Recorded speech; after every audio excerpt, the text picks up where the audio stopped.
there are serious people who study film, but that's not really done in schools, I don't think. No, and I suppose there's the broader idea of film literacy, of the children having the ability to communicate themselves through film. Why do you think that will be important in the future? I mean, what sort of...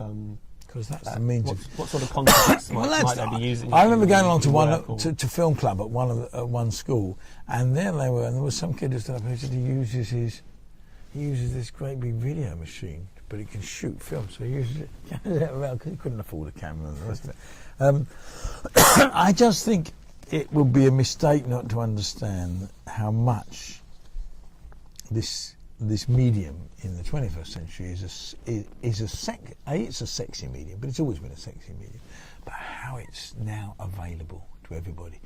Anyone who's got an iPhone or its equivalent can shoot film. When I was first in television, it was still a rarefied business where you turned up with 19 people and upset everybody and turned all their lights off, and that's all gone. The announcement mentions that the film education, you said yourself that it's intended to create the audiences of the future. Is there a risk that makes it's perceived as the industry just because of its market? That's part of it. That's part of it. We think there is value in people understanding about film. We think there's value in people going to cinema. We think there is valuable in them seeing a wider mix of film than necessarily they watch. Yeah. Is that seen as, I don't know, some form of forcing people to do it? No, I don't think so. Okay. What do you think the best advice teachers could give a student who wants to break into the film industry? Well, I get asked that all the time about film and television. And I mean, if you sit and wait for the job in The Guardian, you'll never get there, Basically, we've now got this film institute. You can apply to that, but that takes 50, 100 kids a year. Go and get involved locally in your film in the equivalents of that. In most towns there's doing something about film and learning to be a film.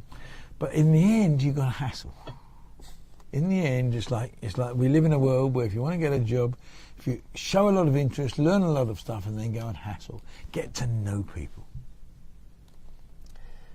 You've briefly mentioned the Film Academy, which I think had its graduation ceremony today.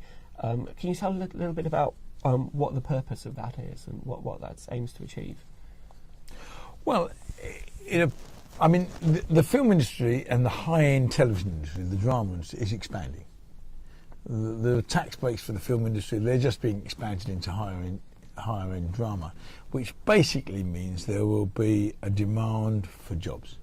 There will be, film companies will want to make more here because they're getting a tax break, and with that tax break they'll need skilled crews. Therefore you're looking for more skilled crews. We also were quite keen, if you look at the film industry, it is disproportionately male, white and London. And we were about trying to change that. So 30% of the people who graduated from that course today were not Anglo-Saxon white. It was 50-50 male and female. Actually, I just sat and watched the films. They were brilliant. I thought they did a really good job. But that was aimed at finding people who won't necessarily go into the film industry, because film industry is difficult to get in, but who might want to learn the skills greater so they can move on. And it's aimed between 16 and 18. I thought it was very good. I thought these kids were really... I love kids of that age anyway. I think they're full of excitement and energy, and the world hasn't yet dealt them any bad blows by and large. And I think some of those will get into the film industry. Is it just for an elite few, though, or is there anything that BFI is doing to help? Well, it wasn't an elite. That's the interesting thing. It was, as I say, it was 30% ethnic minorities. It was certainly not just London. It was people who've shown an interest. Now, you could argue that that's inevitably a slightly elitist, but it was aimed at a wide cross-section of the population.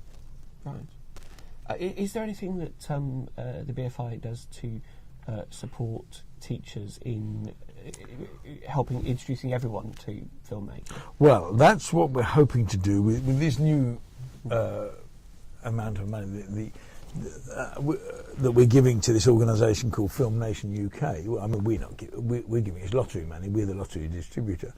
We decided we would have a number of priorities for the next 5 years, and education should be one of them.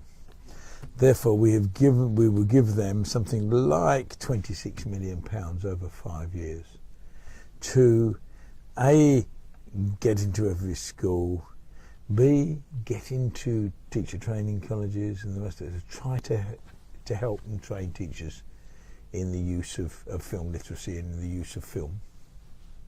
So we just had a question here from a viewer who asked, to what extent will the 5 to 19 film education programme develop children's critical understanding of film?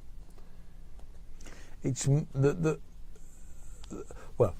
the academy we just had today is about practical skills.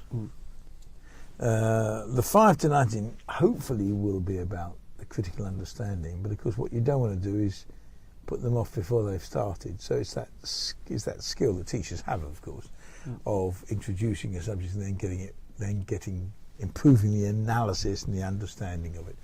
But I mean, the last thing we want to do, we're aiming at every school and hopefully getting every kid.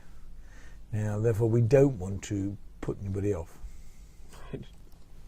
And so, what do you envisage offering in terms of for every school, every kid? I mean, what's the kind of basic introduction that they should receive? The roots of what we're offering come out of two organisations, which is Film Club and First Light. One of which is run a film club in quite a lot of schools. The other one is about taking kids, particularly from difficult backgrounds, and getting them involved in film. But it will be up to Film Nation UK, once we've given them the money, to work that out, to work out how do they get into every school. It's quite a lot of money. I mean, £26 million over 5 years is a lot. It's quite a lot of money, and hopefully they can do some serious work. Film Nation UK is new, so who are they, and what have they particularly got to offer in this realm? Well, the people who are on the board and the people who are people by and large who've come out of either First Light, or Film Club, which are two organisations that deal with film in schools. I see. And how is the British film industry doing, in a sense? Is it still does Britain still lag behind countries like France in terms of producing homegrown movies? The British film industry has done all right. I mean, there's good years and bad years, but it's done pretty well. If you look at the expansion in recent years, pretty successful. But with the new tax breaks, if you include high-end television, television that costs more than £1 million an hour, there'll never be £900,000 an hour television again drama, because you can now get a tax break of £200,000 an hour. So therefore, if you make a £900,000, you don't get the tax break. If you make it £1 million, you do. So who's going to make a £900,000 an hour drama? But if you look at that, and a lot of the talents a lot of people who work in film also work in high-end television. I mean, they go between the two. That, I think, means there will be an expanding industry, and there will be jobs. There will be new jobs, and the industry will be looking for people. Do you have any idea about how much growth you might be seeing? No, I mean, we still fund. I mean, we fund £20-odd million a year for British film. We give grants to people who want to make film in Britain of a certain amount. And I don't think anybody knows what happens with the growth in television. I mean, shows like Downton Abbey and the rest of it that haven't been made in this country will come back being made in this country because there were tax breaks. New high-end drama will be made here rather than going to Hungary or one of those places where you can get tax breaks. We've had a question just in from the Film Agency Wales, who point out that education is specific to each nation. So how will the BFI approach getting the involvement of all the nations of the UK? Well, we're talking to Film Agency Wales. Hang on. I've lost my mic, which is going to make communication quite difficult. So I shall push it back in. and plug it in again.